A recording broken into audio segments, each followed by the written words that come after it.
নমস্কার বন্ধুরা, আজকে আমি আপনাদেরকে পোস্ত পোড়া রেসিপি তৈরি করে দেখাবো। সেই জন্য আমি গোদাপিয়াসার জঙ্গলে শাল পাতা নিতে এসেছি। কয়েকটা শাল পাতা তুলে নেব।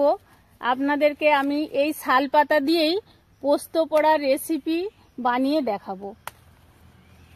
পোস্ত পোড়া বানানোর জন্য এখানে আমি 200 গ্রাম পোস্ত নিয়েছি, এখানে একটা ছোট সাইজের পেঁয়াজ নিয়েছি, এখানে একটা কাঁচা লঙ্কা নিয়েছি, সরষের তেল, লবণ আর 3টা রসুনের কোয়া নিয়েছি।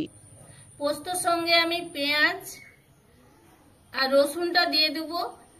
রসুন আর পেঁয়াজটা দিয়ে পোস্তটা আমি বাটবো, জল দেব না। পোস্তটা বাটা হয়ে গেছে, আমি কাঁচা লঙ্কাটা বেটে নেব। এখানে আমি পরিমাণ মতো লবণ দিয়ে দেবো আর সরষের তেল দিয়ে দেবো। ভালোভাবে মিক্সড করে নেব। দেখুন বন্ধুরা, বাটাটা কিরকম হয়েছে, একদম শুকনো শুকনো। পাতাটা পরিষ্কার করে ধুয়ে নিয়েছি, এবারে আমি টিস্যু দিয়ে জলটা মুছে নেব।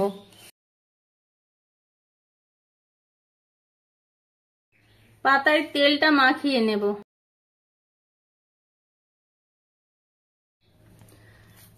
পোস্তটা এই পাতার মধ্যে নিয়ে নেব। খুব বেশি পাতলা করব না আর খুব বেশি মোটাও থাকবে না, এইভাবে করে নেব।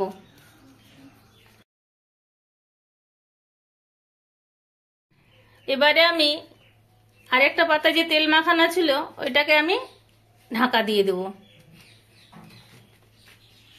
এভাবে হালকাভাবে চেপে দেব।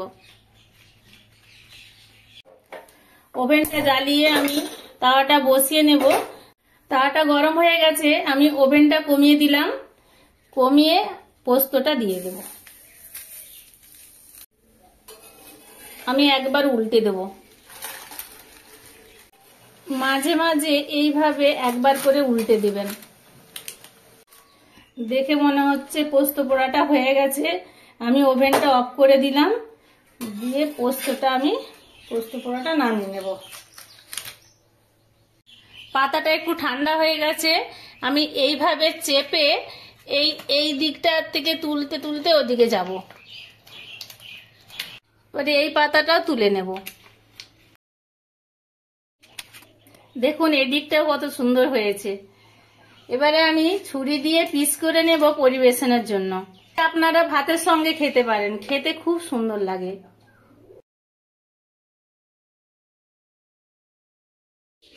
পোস্ত পোড়া একদম রেডি। আপনারা খুব সহজে এভাবে বাড়িতে বানাতে পারবেন।